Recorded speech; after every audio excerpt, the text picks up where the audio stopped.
इसका last application देखिए, आप है dV in terms of magnetising force या इंटेंसिटी, या आप अर्थ मैग्नेटिज्म में पढ़ेंगे अच्छे से कि मैग्नेटाइजिंग फोर्स क्या होता है। अभी बस इतना समझ जाइए, नाम ही जो है मैग्नेटाइजिंग फोर्स, एक ऐसा फोर्स जो किसी चीज़ को मैग्नेटाइज करने के काम आ रहा है। ठीक है, मैग्नेटाइजिंग फोर्स क्या होता है? एक ऐसा फोर्स जो किसी को मैग्नेटाइज करने के काम आ रहा है। और इंटेंसिटी भी एक चीज़ होती है, वो हम आगे पढ़ेंगे कि इंटेंसिटी ऑफ मैग्नेटाइजेशन क्या होता है, कि किस हद तक कोई स्पेसिमेन मैग्नेटाइज हो सकता है। ठीक है, अभी बस आप ये समझिए कि मैग्नेटाइजिंग फोर्स आपका DH होता है, और जो आपकी करंट एलिमेंट की वजह से मैग्नेटिक फील्ड है DB, उनके बीच में रिलेशन ये होता है कि DH is DB by mu not. ठीक है, अब आपको पता है DB में म्यू नॉट ऊपर आता है, तो म्यू नॉट से म्यू नॉट क्या होगा? कैंसिल होगा, तो सिर्फ आप पे बचेगा 1/4 पाई और क्या I dl sine theta by are square. Mu naught आता है ना, म्यू नॉट से म्यू नॉट क्या हो जाएगा? कैंसिल हो जाएगा। ठीक है, तो DB बाई म्यू नॉट करोगे, DH की वैल्यू आएगी 1/4 pi I dl sine theta by are square. Clear? शाबाश। अब कुछ लिमिटेशन देख लो, लिमिटेशंस जो हैं किसकी? बायट-सैवर्ट लॉ की। बायट-सैवर्ट लॉ की लिमिटेशंस क्या होने वाली है? तो पहली जो है यह है कि only valid for symmetrical current distribution, जो सिमेट्रिकल डिस्ट्रीब्यूशन हो करंट का, उसके लिए ही ये वैलिड है। मतलब जितना करंट शुरुआत में था उतना ही आखिरी में भी होना चाहिए। तो सिमेट्रिकल करंट डिस्ट्रीब्यूशन के लिए है। एक और बात, ये सिर्फ अप्लाई होता है स्मॉल करंट एलिमेंट पे, बड़े पे नहीं लगा सकते, पूरे कंडक्टर में नहीं लगा सकते, डिसिमिलैरिटी आ जाती है। तो सिर्फ इतना है valid only upon small current carrying element, current carrying element, छोटे करंट कैरिंग एलिमेंट के लिए वैलिड है। ठीक है, ये दो इसके लिमिटेशंस हो गए। अब आपकी पहले डेरिवेशन आती है, और वो डेरिवेशन बहुत खास है। मैं आपको कोई करंट कैरिंग कंडक्टर दूँ और मैं बोलूँ इसकी मैग्नेटिक फील्ड निकालो, तो आप 5 बच्चे हैं, 10 बच्चे हैं, आप अलग अलग तरह का कंडक्टर लाएंगे। चलो मैंने आपको बोल दिया स्ट्रेट वायर का कंडक्टर लाओ, ठीक है, और उसमें कुछ करंट कैरी है, उसके लिए क्या मैग्नेटिक फील्ड होगी। अब उसमें भी लिमिटेशन है, किसी का करंट अलग है, किसी की लेंथ अलग है, काफ़ी चीज़ें हैं, किसी का मटेरियल अलग है, तो बहुत सारी चीज़ें हैं ऐसी, है ना। तो इसका एक यूनिफिकेशन डेरिवेशन बनाना है हमें कि एक करंट कैरिंग कंडक्टर हो लॉन्ग स्ट्रेट, उसके लिए मैग्नेटिक फील्ड कितनी होगी। अभी आप बायट-सैवर्ट लॉ के टर्म्स में देख लो, आगे एक और चीज़ आएगी एम्पियर सर्किटल लॉ, उसके टर्म में बाद में देखना। ठीक है, तो अभी हम किसकी बात कर रहे हैं? हम डेरिवेशन कर रहे हैं अपनी कि magnetic field due to straight current carrying conductor, एक स्ट्रेट करंट कैरिंग कंडक्टर के लिए हम मैग्नेटिक फील्ड निकालना चाह रहे हैं। ठीक है, मतलब स्ट्रेट वायर होगी, कंडक्टर या वायर, ठीक है, उनके लिए निकालना चाह रहे हैं। कैसे निकलेगी? सिंपल सी बात है, एक वायर बनाते हैं स्ट्रेट, मान लो यहाँ पे मैं एक स्ट्रेट वायर बना देता हूँ, ठीक है, और हमें नहीं पता ये कहाँ ख़त्म होगी, तो एंड्स को ऐसा बना लेते हैं और एंड्स को कुछ नाम दे दो। तो एक एंड दे दो x, एक का नाम y। क्लियर है इतना? ठीक है, और हमने क्या करा, इस वायर के सेंटर से एक यहाँ पे कोई पॉइंट मान लिया P पॉइंट, और एक तरह से परपेंडिकुलर है पर बाइसेक्टर नहीं है, परपेंडिकुलर बाइसेक्टर नहीं है, दो पार्ट में नहीं तोड़ेगा। मान लिया बस कि एक परपेंडिकुलर हमने ड्रॉन करी, ठीक है, ऐसे ये P पे, और इसको C मान लिया, ठीक है, और ये पोजीशन वेक्टर नहीं है बच्चे, पोजीशन वेक्टर करंट एलिमेंट से बनती है जो आप एलिमेंट मानोगे। अभी तो मैंने बस एक पॉइंट P माना, ये हमारा ऑब्जर्वेबल पॉइंट है, यहाँ पे हमें मैग्नेटिक फील्ड निकालनी है और सी पॉइंट से, ज़रूरी नहीं है सी सेंटर में हो, पर सी पॉइंट से पी पॉइंट की दूरी हम कुछ मानेंगे, परपेंडिकुलर ज़रूर है। तो आप अपने मन से ए मान लो, यहाँ तक की डिस्टेंस कितनी हो गई, ए हो गई। अब आपको एक करंट एलिमेंट भी मानना पड़ेगा, तो मान लो यहाँ पे एक छोटा सा करंट एलिमेंट है, ठीक है, DL, उस पर भी उतना ही करंट फ्लो करेगा जितना सब में कर रहा है। सब में आप मान लो I फ्लो कर रहा है, ठीक है, तो इस छोटे से DL में भी कितना करंट जाएगा, I जाएगा, ठीक है। ये DL लेंथ है, और जैसे ही हम DL के सेंटर को इससे जोड़ेंगे P से, तो ये हमारा पोजीशन वेक्टर कहलाएगा। इतना तो आप लोगों ने पहले से पढ़ा था कि DL, ये जो DL है ना, ये डार्कर सा जो DL है, ये यहाँ पे आपका DL है, ठीक है, छोटा सा DL है, वायर भी इतनी होगी चौड़ी, और ये जो हमारा ऑब्जर्वेबल पॉइंट है और ये जो DL है, इनके बीच का डिस्टेंस होता है पोजीशन वेक्टर। C कोई भी पॉइंट है, उसका परपेंडिकुलर डिस्टेंस P से A है। आपको पता है बच्चे, DL और R के बीच का एंगल थीटा होता है, ये आप लोगों को पता है, ठीक है। DL और R के बीच का एंगल कितना होता है, थीटा होता है। क्लियर, इतना पता है, ठीक है। इस पॉइंट को कुछ आप मान सकते हो, वो C हो गया, इसे O मान लो। अब एक एंगल ये मान लो, ये अपने मन से मान लो फाई। फाई क्या है, phi is the angle between किस किस के बीच में, position vector and PC। Clear है, phi is the angle between position vector and PC। दोबारा समझाऊँ, एक वायर है XY, ठीक है, XY में I करंट कैरी है, XY का कहीं एक पॉइंट माना C, और C की परपेंडिकुलर डिस्टेंस कहाँ से, ऑब्जर्वेबल पॉइंट से। ऑब्जर्वेबल पॉइंट क्या हुआ, जहाँ पे हम अपना DB निकालना चाहते हैं, क्या, magnetic field due to small current element. तो अभी तो करंट एलिमेंट आए नहीं एग्जिस्टेंस में, पर P पॉइंट ऑब्जर्वेबल है और उसकी C से डिस्टेंस हम A मान लेंगे। PC is perpendicular to the wire. अब कहीं हमने O पॉइंट पे एक करंट एलिमेंट मान लिया जिसकी लेंथ कितनी है, DL है, DL थोड़ा नीचे होगा, और इसकी जब हम जॉइनिंग P से कराएं तो O पॉइंट से P की जो जॉइनिंग होगी वो हमारी पोजीशन वेक्टर से हमें पता चलेगी। तो हमें पोजीशन वेक्टर से पता चल गई। अब आपको हमेशा पता है DL और R के बीच में एंगल थीटा होता है, ठीक है। तो थीटा क्या है, theta is the angle between DL and R। कहीं लिखना है तो लिख लो, यहीं पे लिख लो, थीटा एंगल बिटवीन DL और R। थीटा जो है एंगल है DL और R के बीच में। एक आप नया लाए एंगल फाई। फाई क्या है, पोजीशन वेक्टर और PC के बीच में जो एंगल है वो फाई है। तो angle between R and PC और R के बीच में जो आपका एंगल है वो फाई है। बच्चों, हम एक काम करते हैं कि OC को कुछ मान लेते हैं। OC को हम L लेंथ का मान लेते हैं अपने मन से। OC को हम कितनी लेंथ का मान लेते हैं, L का, ठीक है। कितना है, क्लियर। चलो अब 2-3 एंगल और बना लो, क्योंकि हमें whole of the conductor cover करना है, तो 2-3 एंगल और बना लो। मान लो ये एंगल का P से जो पूरा है ना, A से नीचे पूरा ये फाई 1 है एंगल, और आप ऐसे ही यहाँ पे भी ज्वाइन करो इसको, ठीक है, P से ज्वाइन करा, और ये पूरा एंगल कितना है, फाई 2 है। क्लियर है, ध्यान से देखो, फाई एंगल क्या है, O से है, ठीक है, O से P की तरफ जो एंगल है फाई है, ठीक है। फाई 1 क्या है, फाई 1 ऊपर से है, Y से कहाँ तक, P तक, और फाई 2 कहाँ से, X से कहाँ तक, P तक।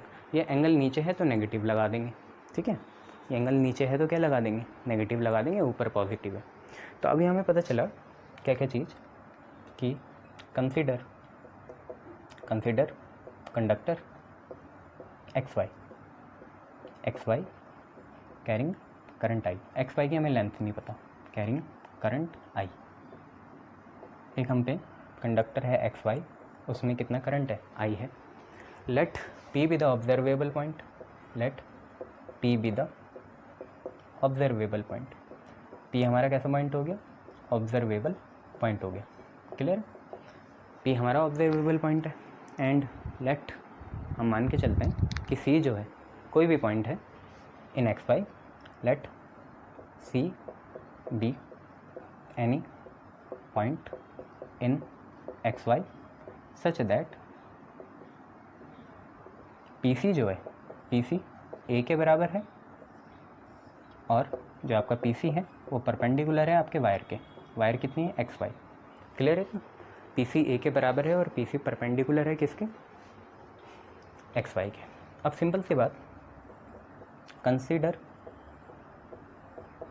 करंट एलिमेंट, एक करंट एलिमेंट जो कि कितना है, आइडियल, और कहाँ पे, पॉइंट ओ पे ऑफ किसके, एक्स वाई के पॉइंट ओ पे हम एक करंट एलिमेंट मान लेते हैं आइडियल।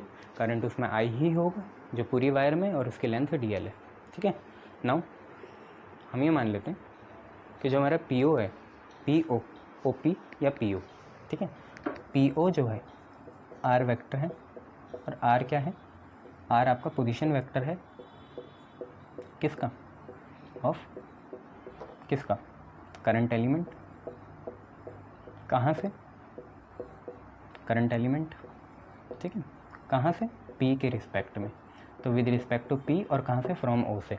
ठीक है, और फिर वही बात, theta is the angle between D L and R, और phi is the angle between R and P C. Clear इतना, शाबाश।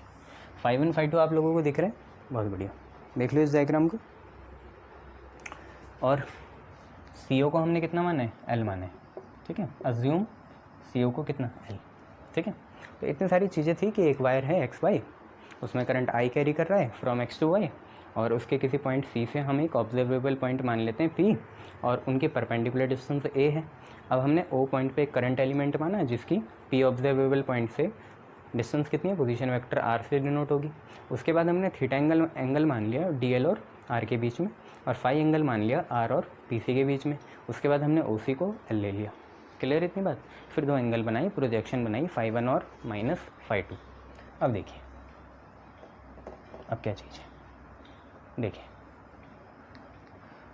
ये छोटा सा ट्राइंगल देख पा रहे हो आप लोग, ये छोटा सा ट्राइंगल, ये वाला, ये जिसमें यहाँ सी है, यहाँ पी है, और यहाँ ओ है। ये छोटा सा ट्राइंगल आप लोग देख पा रहे हो, देख पा रहे हैं सर, बहुत बढ़िया। तो आप मुझे एक बात बताइए कि यहाँ एंगल थीटा है, ओ पे एंगल कितना है, थीटा, ये एंगल कितना है, फाई, ये एक राइट एंगल ट्राइंगल है।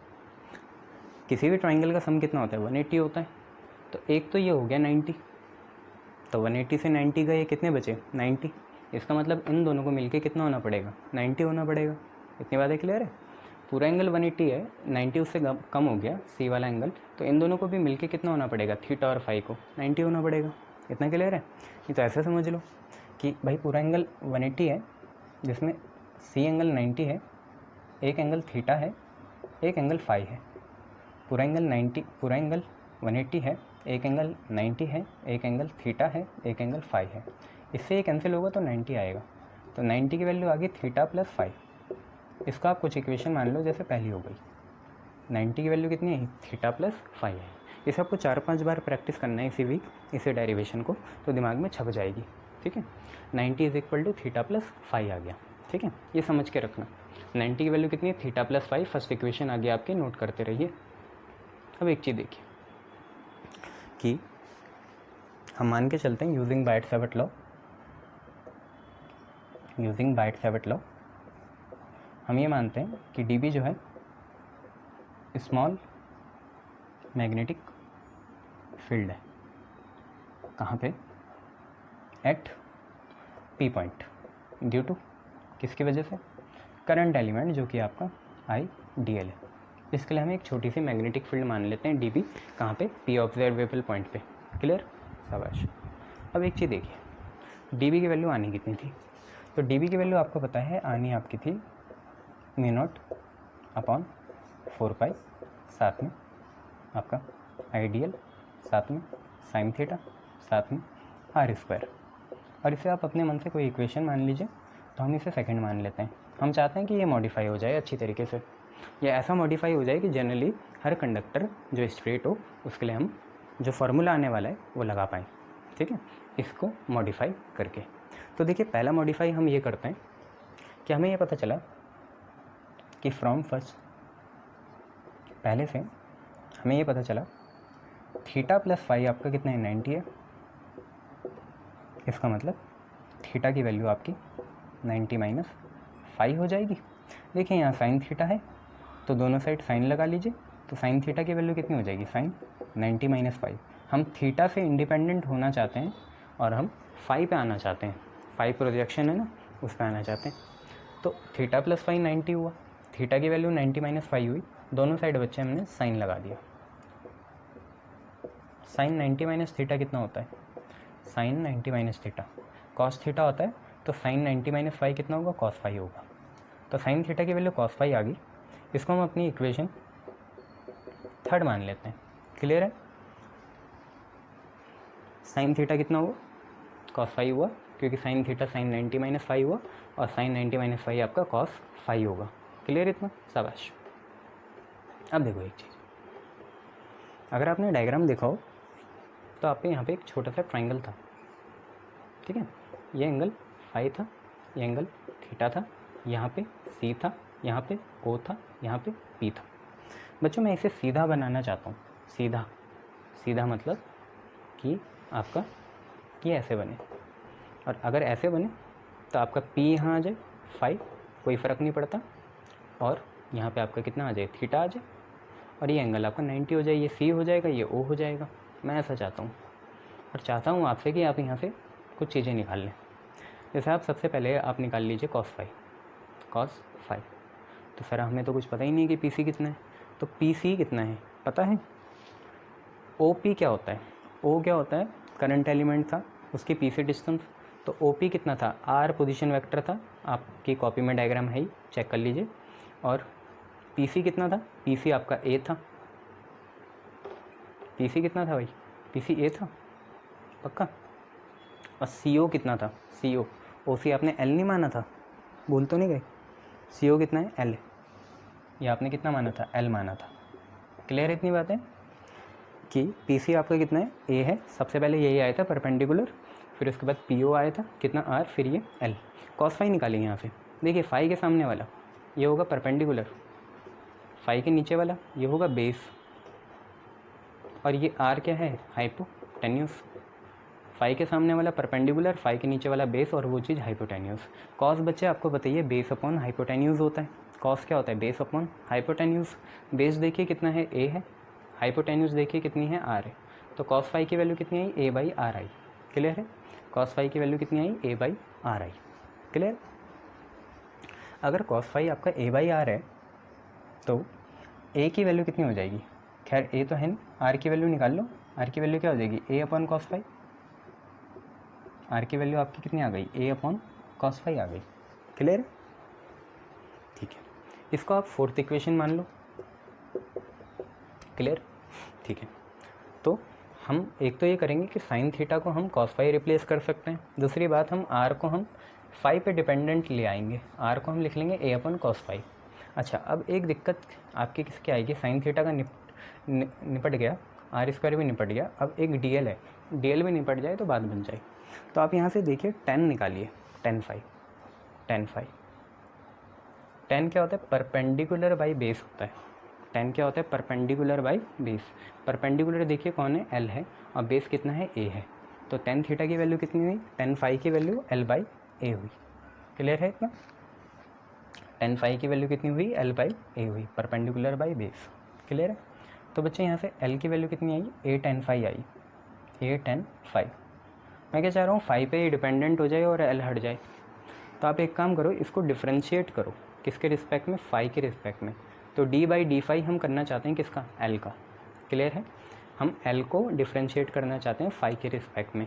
तो फाई के रिस्पेक्ट में करेंगे तो क्या लगाएंगे? D by D phi. और किसका करना चाहते हैं? एल का, तो d L by D phi. ऐसे ही यहाँ पे होगा डी बाई डी फाई किसका? ए टेन फाई का। क्लियर है? ए टेन फाई का। डी बाई डी फाई हमें किसका करना है? ए टेन फाई का। बच्चों ए तो कांस्टेंट है, 6 पॉइंट में है, ठीक है। तो ए को तो हमने बाहर निकाल दिया, ये रहा। तो हम पे L is equal to A tan phi में जब हमने दोनों साइड फाई के रिस्पेक्ट में डिफ्रेंशिएट करा तो ये बना D L by D phi. A आया बाहर और ये आया D by D phi of tan phi. Clear है? अब एक चीज़ देखिए, आपको डिफ्रेंशिएट करना आता होगा।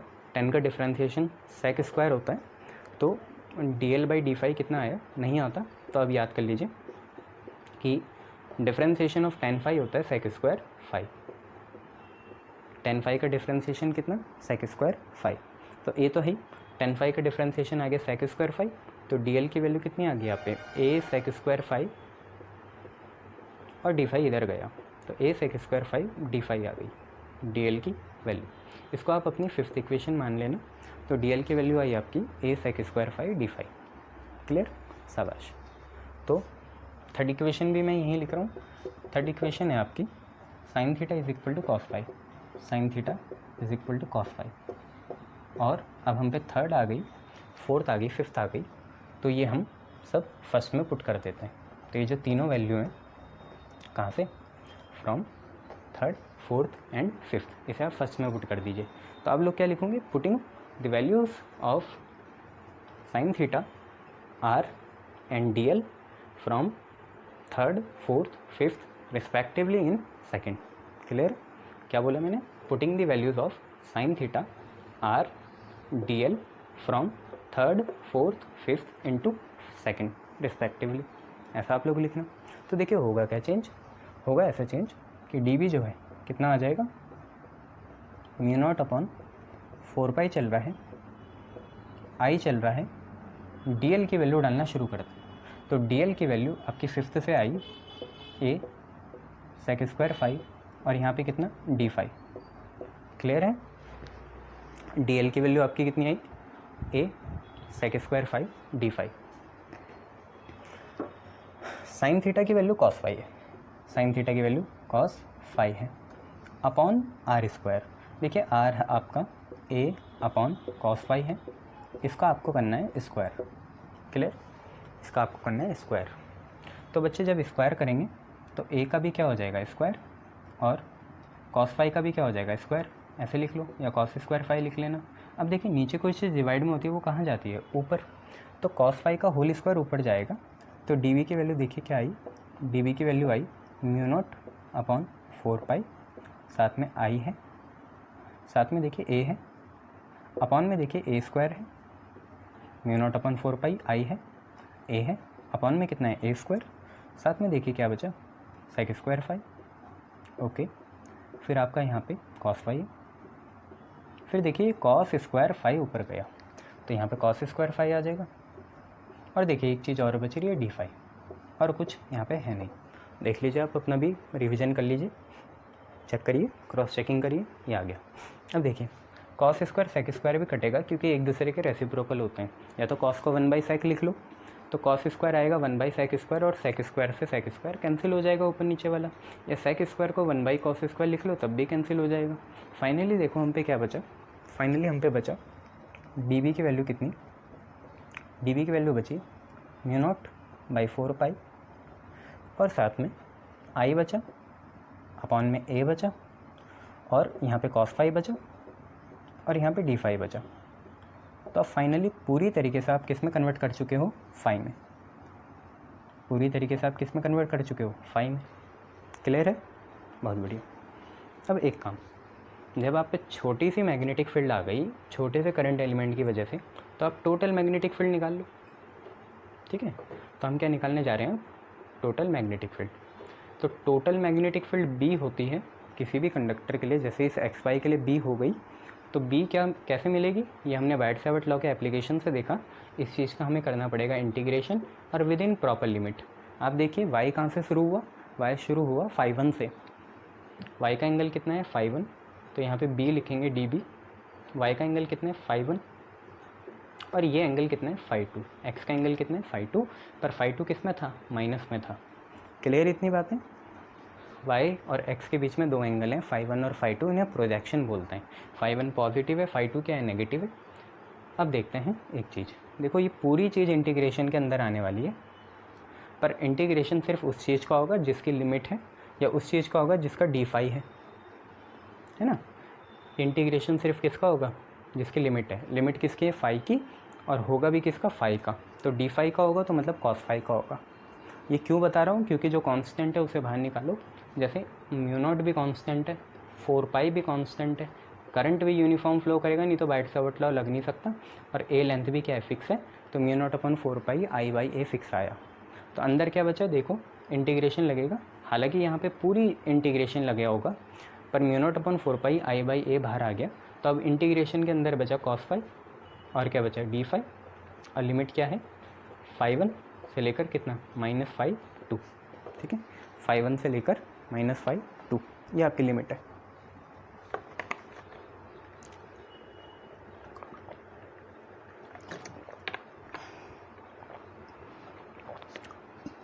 बस अब करिए। कॉस फाई का इंटीग्रेशन याद है? कॉस फाई का इंटीग्रेशन क्या होता है? साइन का डिफ्रेंसिएशन कितना होता है? कॉस, तो कॉस का इंटीग्रेशन कितना हुआ? साइन हुआ। तो कॉस फाई डी फाई का इंटीग्रेशन आएगा साइन फाई। ये कहीं लिख लो, क्योंकि साइन फाई का डिफ्रेंसिएशन क्या होता है? कॉस फाई होता है। ठीक है, तो डिफ्रेंसिएशन इंटीग्रेशन दो बिछड़े भाई हैं, उल्टे उल्टे हैं, एक अच्छा है एक बुरा है। तो अगर साइन का डिफ्रेंसिएशन कॉस बनाता है तो कॉस का इंटीग्रेशन क्या बनाएगा? साइन बनाएगा। ये चीज़ें लिख लो कहीं। ठीक है, आगे बढ़ते हैं। देखो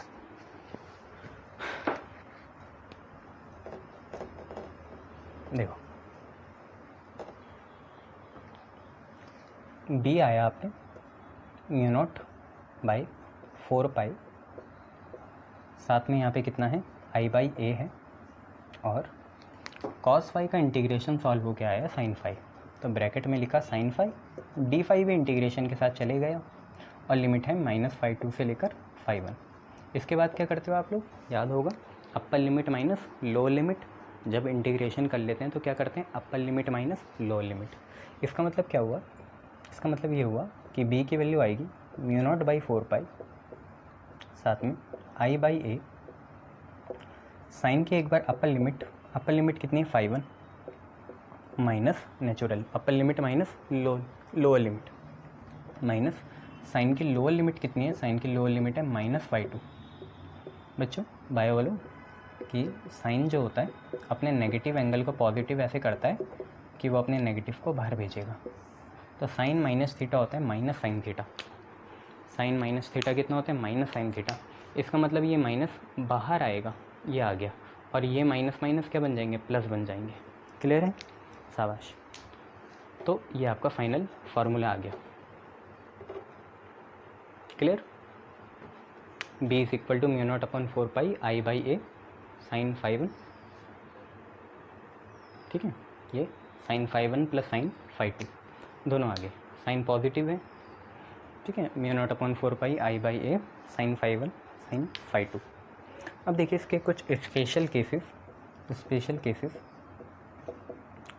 केसेस पहले वही होगा कि क्या हो कि φ1 φ2 सेम हो जाएं और बराबर आ जाएं फाई के। ठीक है, स्पेशल केसेस पहला क्या है? φ1 φ2 क्या हो जाए? सेम हो जाए और बराबर आ जाए कितने के? फाई के। तो क्या होगा? कुछ नहीं, यहाँ पे कितना आ जाएगा? साइन फाई, यहाँ पे भी कितना? Phi. Sine phi plus sine phi कितना? 2 साइन फाई। कितना आ जाएगा? 2 साइन फाई। तो b की वैल्यू कितनी आई? Mu not upon 4 pi I by a sine phi plus sine phi कितना हो गया? 2 साइन फाई हो गया। क्लियर है? तो इस 2 को आप यहाँ पे भी लिख सकते हो, तो ये ऐसे बनेगा mu not upon 4 pi 2 I by a sine phi. Clear? चलिए बहुत बढ़िया। अब देखिए दूसरा केस देखिए। दूसरा केस क्या है? When conductor X Y is of infinite length. Conductor X Y जो हो इन्फानाइट लेंथ का हो, और जो आपका ऑब्जर्वेबल पॉइंट है P, पहली बात तो conductor X Y infinite length का हो गया, और जो आपका ऑब्जर्वेबल पॉइंट है P lies near one end, किसी एक एंड के तरफ लाई करे, या तो वो x हो सकता है और y हो सकता है, किसी एक एंड की तरफ लाई करे, किसी भी एक एंड की। ठीक है, conductor X Y infinite length का हो और पॉइंट P जो हो किसी एक एंड की तरफ लाई करे। तो बेटा जिस एंड की तरफ है वो, मान लो y की तरफ है या x की तरफ है, उस एंड का एंगल 0 हो जाएगा और दूसरा 90 हो जाएगा। आई बात समझ में? तो याद रखना, फाई नियर वाला जिसकी तरफ आ गया वो तो आप लोगे 0, ठीक है, और फाई फार वाला जो जिससे दूर हो जाएगा, क्योंकि एक के पास होगा, पहले तो बीच में है ना, लगभग बीच में है ना, तो एक के पास हो गया तो दूसरे से क्या हो जाएगा? दूर हो जाएगा। ठीक है, एक के पास तो दूसरे से दूर, तो फाई नियर वाला 0, फार वाला 90। अब आप किसी को भी ले लो, क्योंकि ये तो मैं मान लो x के रिस्पेक्ट में मान रहा, y के रिस्पेक्ट में उल्टा हो सकता है। मान लो x के रिस्पेक्ट में φ1 0 हो गया, φ2 90 हो गया, और y के रिस्पेक्ट में φ1 90 हो जाएगा और φ2 कितना हो जाएगा? 0। तो कुछ क्या आएगी? μ0 बाई 4 पाई, बीच में प्लस है ना, तो हम इतनी लिबर्टी ले सकते हैं, i बाई ए साइन, क्योंकि एक एंगल तो 0 हो गया, एक एंगल कोई भी 0, वैसे तो यहाँ φ1 φ2 थे ना, कोई भी एक एंगल 0 और दूसरा एंगल कितना हो गया 90 हो गया। ठीक है बच्चे, साइन 0 0 होता है, साइन 90 कितना होता है 1 होता है। पहले तो ये देख लो, साइन 0 कितना हो गया 0 हो गया, ऐसे मत लिख देना, पहले वैसे लिखना फिर नीचे करना। और साइन 90 कितना हो गया 1 हो गया, और 1 + 0 कितना आ गया 1 आ गया। तो 1 + 0 1 होगा, तो अल्टीमेटली अंदर से 1 मल्टीप्लाई करेगा इस पूरे के साथ, तो यही आएगा μ0/4πi/a। ठीक है, ये याद रखना। क्लियर है इतनी बातें? शाबाश। टाइम कितना बचा है? अब हम ये मान लेते हैं कि वो जो P पॉइंट है सेंटर में ही लाई करे पूरे कंडक्टर के, तो तीसरा केस आपका ये आएगा, याद है ना, μ0/4πi/a sin φ1 + sin φ2। देखिए तीसरा क्या आएगा, तीसरा आप पे आएगा, ये भी मिटा देते हैं कि when conductor xy is of infinite length, conductor xy infinite length के हो, पर जो पॉइंट P है, ऑब्जर्वेबल पॉइंट P, वो लाई करे एट दी, मतलब लाई क्या करे, मतलब उसके विसिनिटी में हो, मतलब उसी की सीध में हो। ठीक है, तो नियर लिख लेते हैं, एट क्या लिखना, लाइज नियर, नियर दी मतलब जुड़ा नहीं है, मतलब ये कंडक्टर है, ये यहाँ पे होगा, है मिड में, तो lies near the centre of X Y. बेटा ऐसे केस में अगर वो सेंटर में है ना, तो ना एक्स से पास है ना वाई के पास है, ना एक्स के दूर है ना वाई के दूर है, ना एक्स से दूर है ना वाई से दूर है, ना एक्स के पास है ना वाई के पास है, दोनों एंगल 90 मान, दोनों एंगल कितना मानना है 90, तो φ1 और φ2 दोनों एंगल कितने मान लोगे 90 डिग्रीज मान लोगे।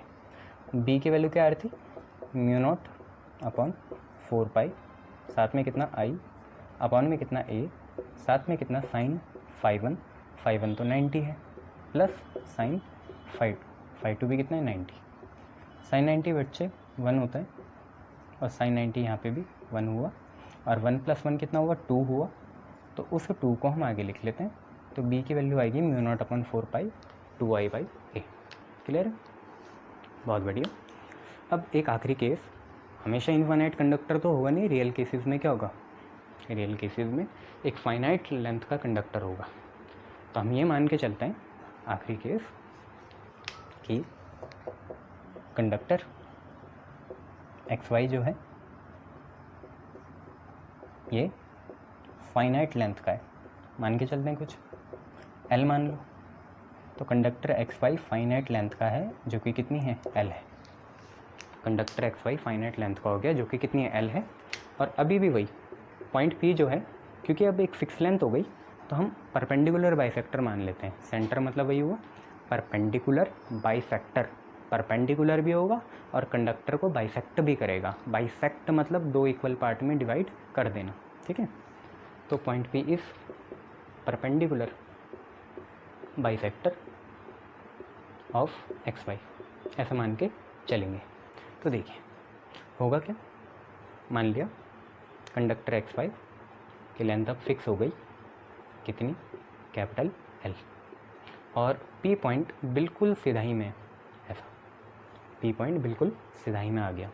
अब आप ध्यान से देखें यहाँ पे कि अगर इसको हम C मान लें, तो यहाँ से यहाँ तक की लेंथ होगी L/2, क्योंकि जो हमारा P है वो परपेंडिकुलर भी है और साथ में बाइसेक्टर भी है, तो CY और CX क्या होंगे, सेम होंगे, और इसको भी हमने सेम मान लिया, कितना L/2, ये 2 मान लिए।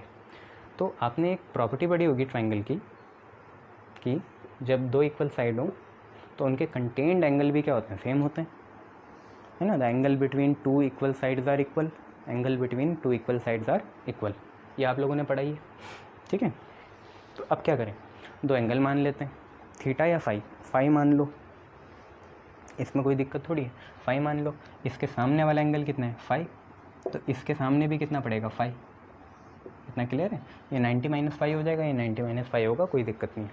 ठीक है, फाई हो गया। अब आप एक काम करिए, क्योंकि कॉस फाई आपको निकालना पड़ेगा। कॉस फाई क्या होगा, ये पी सी तो नहीं भूले, पी सी कितनी डिस्टेंस थी, ए थी, पी सी कितनी डिस्टेंस थी, ए थी। तो अगर आप ध्यान से देखें, एक ट्राइंगल यहाँ पी है, यहाँ सी है, यहाँ लेटर से वाई है, ये एंगल फाई है, इतना ए है और इतना l/2 है, वो आप निकाल सकते हैं कितना होगा। तो पी वाई आप लोग निकाल सकते हैं कितना होगा, पी वाई, क्योंकि यहाँ का हाइपोटेन्यूज होगा, फाई के सामने वाला परपेंडिकुलर, नीचे बेस, तो हाइपोटेन्यूज निकालो। तो हाइपोटेन्यूज कितनी होगी, अंडर रूट पी सी का स्क्वायर प्लस सी वाई का स्क्वायर। तो पहले सी वाई ही लिख देते हैं, तो सी वाई तो l/2 है, तो उसका स्क्वायर, और पी सी का स्क्वायर, पी सी कितना है, ए है, तो ए का स्क्वायर। क्लियर। अगर आप इसे खोलें तो आप पे कितना आएगा, आप पे आएगा अंडर रूट, यहाँ से आया l², 2 का स्क्वायर 4, और वहाँ पे a² है, ठीक है। और अगर एलसीएम लोगे तो 4 एलसीएम आएगा, और 4 यहाँ चल जाएगा a के साथ, तो 4a² बाई कितना आ जाएगा, 4 आ जाएगा। तो l² प्लस 4a²/4 आ गया। और दोनों का अगर रूट करें तो इसका तो रूट ही रहेगा, पर 4 का रूट कितना हो जाएगा, 2 हो जाएगा। दोबारा समझाऊँ, l²/4 प्लस a² आया, एलसीएम लोगे तो l² प्लस 4a²/4 आएगा, दोनों का रूट सेपरेट करो, तो l² प्लस a² का रूट और 4 का रूट कितना, 2, तो ये आ जाएगा l² प्लस 4a²/2। अब देखिए, अगर इतनी सारी चीज़ें आ गई तो आप कॉस फाई की वैल्यू निकालिए। तो कॉस फाई क्या होता है, बेस बाई हाइपोटेन्यूज। कॉस क्या होता है, बेस बाई हाइपोटेन्यूज। बेस ये रहा ए, अरे कॉस फाई बेस ये रहा, हाइपोटेन्यूज वो है, हाइपोटेन्यूज पी वाई तुमने निकाल दिया, अभी मैं बेस पूछ रहा हूँ। कॉस होता है बेस बाई हाइपोटेन्यूज, बेस है पी सी, पी सी कितना हो गया, आई हो गया, और हाइपोटेन्यूज ये आया कितना, under root l² plus 4a² whole divided by कितना, 2। बच्चे प्रिंसिपल डिवीजन ये रहा, 2 नीचे है, मल्टीप्लाई होके कहाँ जाएगा, ऊपर जाएगा, तो 2a बन जाएगा। क्लियर है। तो कॉस फाई की वैल्यू इतनी आ गई। अगर कॉस फाई इतना आ गया तो सीधा अब मैग्नेटिक फील्ड निकालो। तो मैग्नेटिक फील्ड जनरली होती क्या है, मैग्नेटिक फील्ड होती है μ0/4π I/a। अच्छा, तुम पे कॉस फाई था, साइन फाई था, नहीं यहाँ साइन फाई आता होगा शायद, हाँ साइन फाई आता है, ठीक है। तो कोई नहीं, हाइपोटेन्यूज तो निकालना ही था, साइन फाई निकाल लेते हैं, कॉस फाई भी कभी ना कभी तो काम आएगा। देखो साइन फाई क्या होगा, परपेंडिकुलर बाई हाइपोटेन्यूज, मेरे दिमाग में अभी वो इंटीग्रेशन वाला चल रहा था, आता यही, ठीक है। तो साइन होता है परपेंडिकुलर बाई हाइपोटेन्यूज, हाइपोटेन्यूज मैंने लिख लिया, परपेंडिकुलर सी वाई है, सी वाई होता है l/2, ठीक है, कुछ नहीं बदला।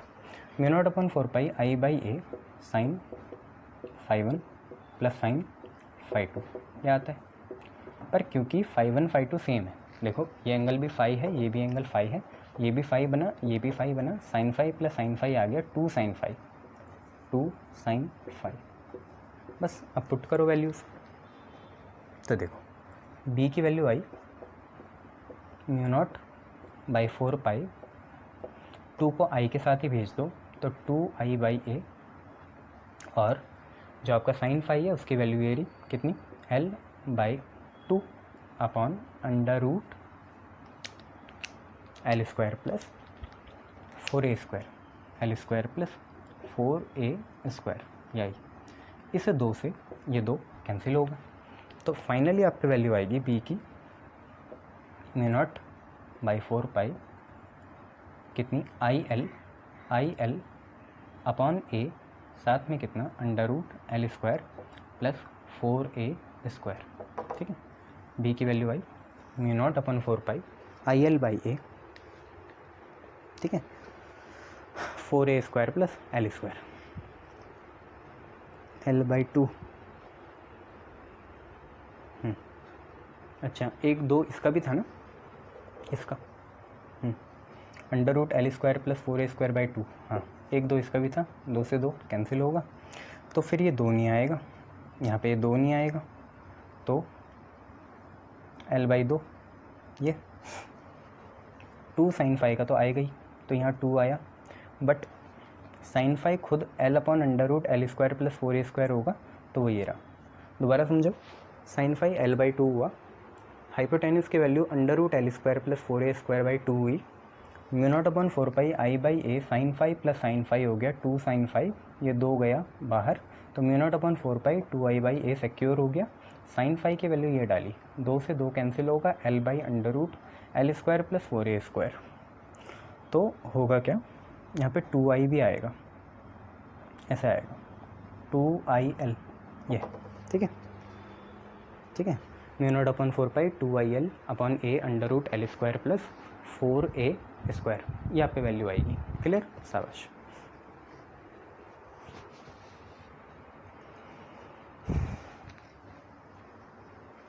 अब एक छोटी सी डेरिवेशन और देख लो, फिर ख़त्म करते हैं। अब एक सर्कुलर कॉइल के सेंटर में जितनी मैग्नेटिक फील्ड होगी वो हम निकालते हैं बायट-सैवर्ट लॉ से, ठीक है।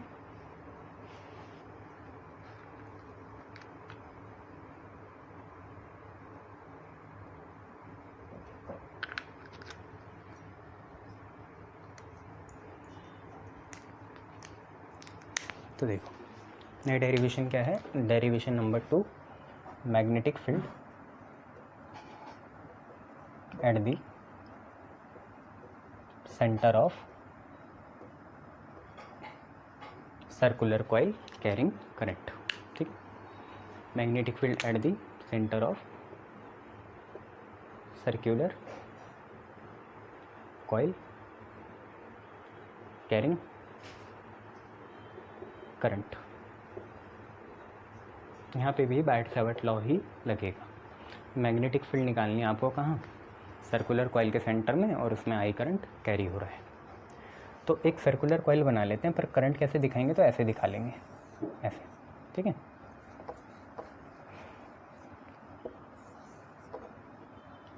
ठीक है, ये ऐसे दिखा देंगे।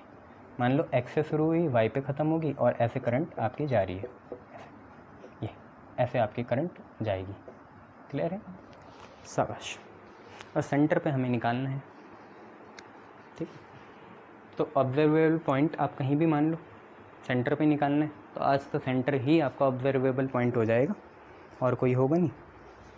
एक काम करो, ओ इसका सेंटर मानो, ये वायर तो ऐसी है ना सर्कुलर, या कॉइल ऐसी है, तो हमने क्या करा, यहाँ तक एक एलिमेंट काट दिया, नाम है ए बी, और इसकी लेंथ ये पूरी ए से बी कितनी है, डी एल है। आपको भी पता है ओ से A, O is the observable point, जैसे पी था ना, आज आपको सेंटर में निकालना है, तो ओ हमारा ऑब्जर्वेबल पॉइंट हो जाएगा जैसे पी था। और ऑब्जर्वेबल पॉइंट और हमारा करंट एलिमेंट के बीच की डिस्टेंस कितनी होती है, आर होती है, पोजीशन वेक्टर, तो आर यहाँ आ जाएगा। क्लियर है, ऑब्जर्वेबल पॉइंट और जो हमारा करंट एलिमेंट होता है उनके बीच की डिस्टेंस आर होती है, आज आर ये हो जाएगा। और डी एल आपका ये रहा, डी एल आपका ये पूरा है, ठीक है, डी एल आपका ये पूरा है। तो डी एल और आर इनके बीच का एंगल ये थीटा हो गया, पर आज फॉर्चुनेटली थीटा आपका कितना बना, 90 बना, क्योंकि सर्किल का एक फैक्ट होता है कि every point is perpendicular to the radius, है ना। हर पॉइंट रेडियस के कैसा होगा, परपेंडिकुलर होगा, चाहे कहीं से भी लो। या इसको और स्पेसिफिक बनाएं तो डी एल एक तरह की टेंजेंट है, तो tangent is always perpendicular to the radius, external tangent हमेशा रेडियस के परपेंडिकुलर होती है, ठीक है। तो थीटा आपका 90 आ गया। क्लियर है। अब एक काम करते हैं, सारी राम कहानी आप खुद लिखना कि consider a circular coil carrying current I in the direction X to Y and we have to find the, ठीक है, पहले इतना लिखना, consider a conductor X Y which is circular carrying current I from X to Y, कैसी direction में, current कैसी जा रही है आपकी, क्लॉकवाइज जा रही है ना, इन क्लॉकवाइज डायरेक्शन। उसके बाद आप लिखना consider a current element A B in the circumference या surface having length d L and as we know O is the centre as well as observable point, क्योंकि हमें सेंटर में ही निकालनी है। देयरफॉर ओ ए आपका आर हुआ और डी एल और आर के बीच का एंगल थीटा हुआ। और क्योंकि फैक्ट पता ही है आपको, वो नहीं लिखना, उसको नहीं बताना कि हम मैथ भी पढ़ते हैं, थीटा 90 आ गया। अब लगाते हैं बायट-सैवर्ट लॉ और इस छोटे से करंट एलिमेंट के लिए मैग्नेटिक फील्ड निकालते हैं। तो डी बी होगा बच्चे mu not upon 4 pi I D L sine theta upon are square, ये होगा mu not upon 4 pi ideal sine theta by are square. Theta कितना हुआ 90 हुआ और साइन 90 कितना होता है 1 होता है, तो डी बी की वैल्यू आपकी कितनी आ गई mu naught upon 4 pi I D L sign 90 1 हो गया और अपॉन आर स्क्वायर। बच्चा आर स्क्वायर फिक्स होगा ही नहीं होगा, आर तो एक तरह से रेडियस ही है ना, चाहे यहाँ ले लो आर फिक्स है, यहाँ पे भी आर फिक्स है, यहाँ पे भी आर फिक्स है, तो वो बात याद रखना। देखो छोटी सी डी बी है, टोटल आपको पता है कैसे निकलेगी, डी बी का इंटीग्रेशन करके आपको पता है इंटीग्रेशन इन दोनों का करना पड़ेगा, अलग से ही करना। और इंटीग्रेशन जब करेंगे तो सबसे पहले कांस्टेंट बाहर निकाल लो, तो म्यू नॉट 4 पाई, करंट भी यूनिफॉर्म है, क्या आर कांस्टेंट है, तो तुम्हें अभी बताया आर रेडियस है तो कांस्टेंट होगा, तो आई बाई आर स्क्वायर बाहर आया, म्यू नॉट बाहर आया, 4 पाई बाहर आया, आई बाहर आया, आर स्क्वायर बाहर आया, तो आप पे डी एल का इंटीग्रेशन बचा। बेटा डी एल है क्या, ये छोटा सा है, थोड़ा सा और बढ़ा लो, ये भी डी एल होगा, इतना डी एल, ये भी डी एल, इतना डी एल, पूरा मिला के डी एल होगा, मतलब डी एल मिल के बनेगा पूरा, सारी चीज़ें डी एल मिल के बनेगी। पर ये सारी चीज़ें हैं क्या, सरकमफेरेंस ऑफ द सर्किल। इतनी बातें क्लियर है कि अगर ऐसे n एलिमेंट होते हैं, मान लो ऐसे n एलिमेंट होते हैं डी एल, तो n इंटू डी एल क्या बनाता, सरकमफेरेंस बनाता, सरकमफेरेंस बनाता सर्किल का, ये टुकड़ा ये मिलके सरकमफेरेंस बनाते, तो सरकमफेरेंस होती कितनी है 2 पाई आर। क्लियर है इतनी बातें, सरकमफेरेंस होती कितनी है 2 पाई आर, और n इंटू डी एल मिल के पूरी लेंथ दे देते हैं, और पूरी लेंथ होती है इंटीग्रेशन ऑफ डी एल। बताए थे ना, सारी लेंथ को जोड़ोगे तो इंटीग्रेशन ऑफ डी एल हो जाते हैं। क्यों ना इस इंटीग्रेशन ऑफ डी एल को कैपिटल एन मान लो, कैपिटल एल, तो इंटीग्रेशन ऑफ डी एल कितना आया, कैपिटल एल आया, और क्योंकि कैपिटल एल कुछ और नहीं है, इन डी एल को जोड़ के बनेगा, जो कि 2 पाई आर है, सरकमफेरेंस ही तो है, सब जोड़ के सरकमफेरेंस आएगी, तो बी की value I mu not upon 4 पाई, साथ में कितना आई बाई आर स्क्वायर, और कैपिटल एल की लेंथ मतलब पूरी आपके 2 पाई आर आई, आर से एक पावर कैंसिल, पाई से पाई कैंसिल, 2 2 जा 4, तो बी की फाइनली वैल्यू क्या आ रही है। इसमें एक बात ध्यान देने लायक है, पाई नहीं आ रहा, याद रखना कि इस इक्वेशन में पाई नहीं आता, तो बी की वैल्यू क्या आई म्यू नॉट, ठीक है, आई बचा, ठीक है, म्यू नॉट आई और म्यू नॉट आई, और नीचे 2 बच रहा और आर बच रहा, तो बी की वैल्यू आ रही mu not I upon 2 r. Pi नहीं आता यहाँ, ये याद रखना, पाई नहीं आता, mu not upon i 2 r, या बहुत से इसे ऐसे भी याद रखना है म्यू नॉट अपन 4 पाई, ठीक है, 4 लगा दिया, तो ऊपर 2 लगाना होगा, 2 पाई आई बाई आर, ऐसे mu not upon 4 pi 2 pi I by R, ऐसे भी याद रखते हैं बहुत से, तो पाई उनके लिए आ जाता है, वैसे तो कटेगा, तो mu not I upon 2 R में पाई नहीं है, याद रखना, ठीक है। ये आपकी आज की आखिरी डेरिवेशन थी, थैंक यू।